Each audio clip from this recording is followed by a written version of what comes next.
ही जी 3 लेयरवाली नाही 3 लेयरवाली नाही 2 लेयरवाली जी कुर्ती आहे ना, तर मी शिवलेली आहे बरं का. तर याला आता 7-8 महिने झाले असतील. तर आता नको वाटतंय मला घालायला म्हणून मी आता कट करते. आता कट तर कशासाठी करते हे तुम्हाला ह्याच व्हिडिओमध्ये बघायला मिळणार आहे. पण ना परवा मी जेव्हा डीमार्टला गेली होते ना, तर तेव्हा मला लक्षात आलं नाही. पण लक्षात आलं असतं ना, तर तिथून मी एखादी घेऊनच आली असती.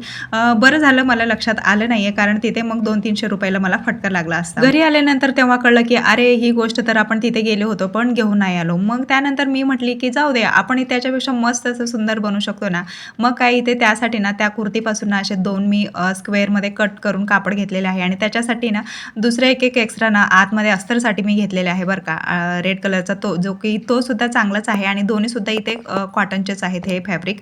आता इथे मी कुठलंच मेजरमेंट घेतलेले नाहीये, सगळं काही अंदाजाने काम चालू आहे बरं का. आता इथे 3.5 इंचाचा एवढा असा स्क्वेअरमध्ये भाग मी दोन्ही असं फोल्ड करून ना ते कट करून घेतले आणि त्यानंतर खालचा जो भाग आहे ना तर तिथे सुद्धा टिप मारायची आणि साईडला दोन्हीकडे सुद्धा टिप मारून घ्यायची आहे.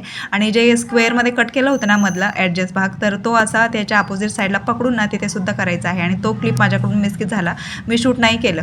बरं त्यानंतर ना आता हे जे हे होते ना हँगरसाठी, तर ते आता दोन्ही फॅब्रिकच्या आतमध्ये ना फोल्ड करून ते हाईड करून त्याला शिवून घ्यायचं. मग काय झालेली होती आता आपली ही बाजारची पिशवी किंवा भाजीची पिशवी.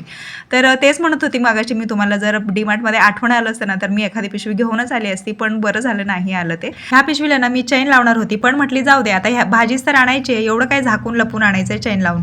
बरं असो, ही पिशवी आवडली असेल तर लाईक आणि सबस्क्राईब करा. भेटूयात मग पुन्हा. बाय.